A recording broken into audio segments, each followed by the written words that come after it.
The last way that Nathan told us to increase the viscosity is to add these Modernist thickeners. What they are large molecules or polymers. And in that case, only a very, very small amount of material can lead to a large increase in the viscosity. The way these work is actually very similar to the way the particles work, except that polymers have a unique feature that they can occupy a huge volume with very little mass. To understand that, let's understand the way a polymer actually behaves. A polymer is a very long but very flexible molecule, and it's made up of many, many monomers. And for a polymer, because it's so flexible, the bond between each of the monomers can bend in any direction. It can bend either way. It can bend one way or the other way, and it does that with equal probability. This has very much the appearance of a random walk. We have run into a random walk when we describe diffusion.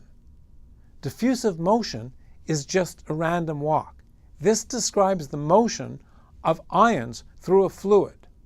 As they diffuse through the fluid, they undergo a random walk, and this is exactly the way the ions move through the fluid to cause gelation of alginate when we did spherification. Here's an image of a random walk of an ion. It can go in any direction. It goes randomly in all different directions. This random walk is exactly what describes the behavior of a polymer.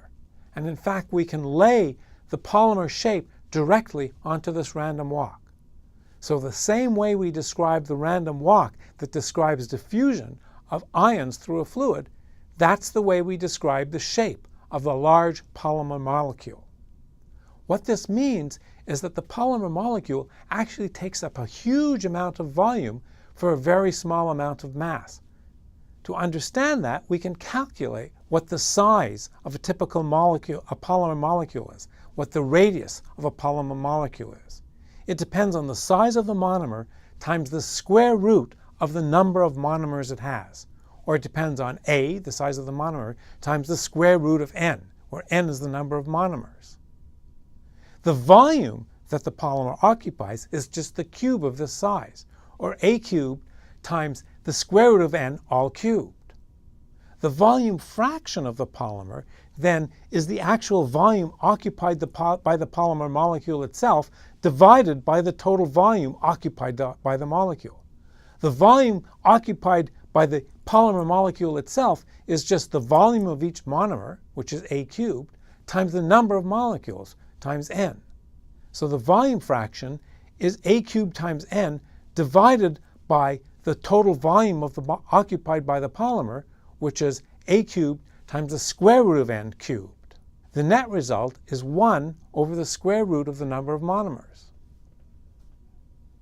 We can easily see its effect if we take, for example, a typical polymer. A typical polymer might be very large and might have, say, 10,000 monomers.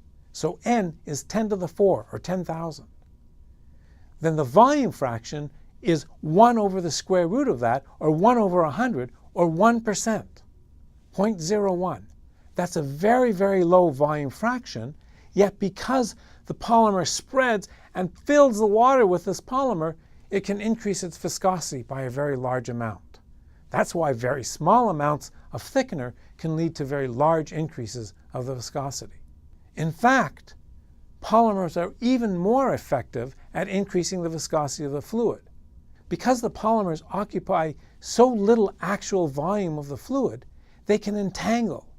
They can come together and intertwine among each other. That means the effective volume of the polymers is actually much greater than 1. And the viscosity is even larger. Remember that the polymers have to get out of the way of one another in order for the fluid to flow.